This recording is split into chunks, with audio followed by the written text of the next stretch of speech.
God bless everybody. This is Almira Torres and Daniel Torres. today we're talking about a hot topic. Remember, we are from Iglesia Peña de Oreb. We teach English and Spanish, but we're here to teach the truth. Now, today's topic, we're going to be talking about the woman who was caught in adultery.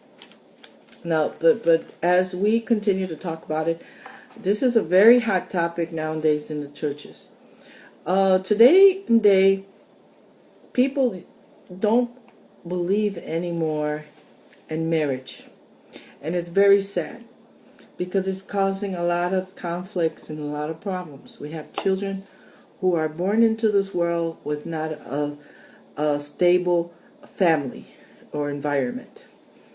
And many of the churches have turned their heads and have accepted this way of these times, they say. But as we know, God is the same yesterday, today, and forever. And God was the first one who created man, right? And he established rules for man. We know there are three basic in the Old Testament. Many people don't even like to talk about the Old Testament, but it's important that we do. Jesus himself said that me and my Father are one. So what is for God in the Old, it's the same for us. Now, there are three basic rules in the Old Testament. It was the festivals they used to have, the sacrifices, and they used to do the moral laws. Ours, nowadays, we practice is the moral laws. Now, one of the things that are in the church is adultery. And what is adultery, my brother Daniel? Well, adultery is the voluntary sexual intercourse between a married person and a person who is not his or her spouse. And that is the definition in Google. Also, it is the definition in God. When two people are not married, and I'm talking about married legally, we get married in court and we get married in church. But we do like a contract when one and another promise to be faithful and to be with each other till death do us part. Now, nowadays we have a new generations that don't want to marry anymore. They are called fornicators. And fornicators, the definition of fornicator, my dear brother Daniel? It would be sexual intercourse between people not married to each other.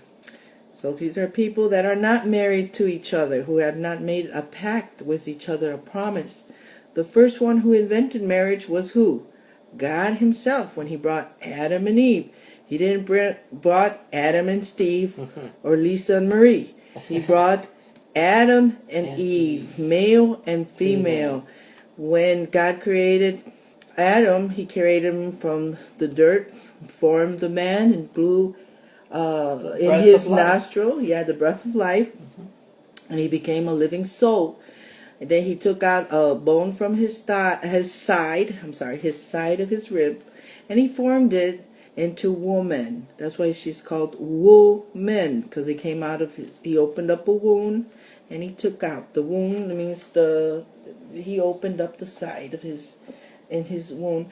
Not his woman's belly, but in his side, and took that, so that women and men are able to multiply and be the same species or race. He didn't put a monkey with a man or a dog with a man. He put a woman with a man.